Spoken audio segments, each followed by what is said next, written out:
Хейяның көпесер қалым сіздермен бірге мен Онтек достар. Бүгінгі видеода мен сіздерге ютубқа не үшін келгенімді, және мен кім екенімді, және не үшін келгенін бәрін айтатын боламын. Егер сіздер осы видеоға лайк басыңыздар, ал енді мен көп ұстамай каткама кететін боламын. Және қасындағы подписаться және колокольчик деген нәрсені ұмытып кетпеңіз, себебі бұлардың бәрі мен үшін маңызды. және сіздерден өтінерім осы.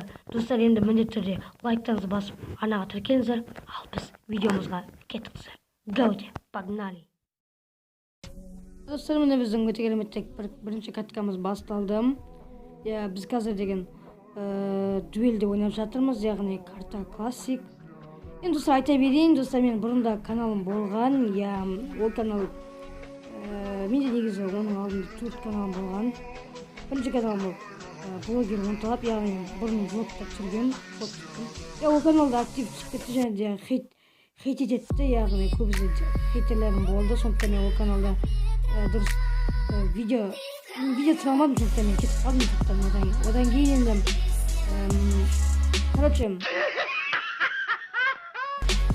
Райли деген каналым болды. Қазір Онтаплай деген каналым болды. Онтаплай деген каналды мен 200 подписчикке жеттім. Одан кейін сақ кеткен болатын.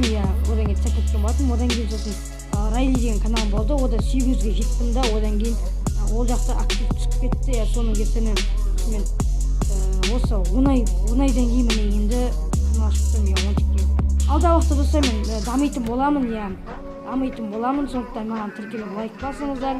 Енді достар, сіздермен болған мен Онтек достар. Пока-пока, чау. Давайте достар, видеоға лайк басыңыздар. Пока-пока, чау.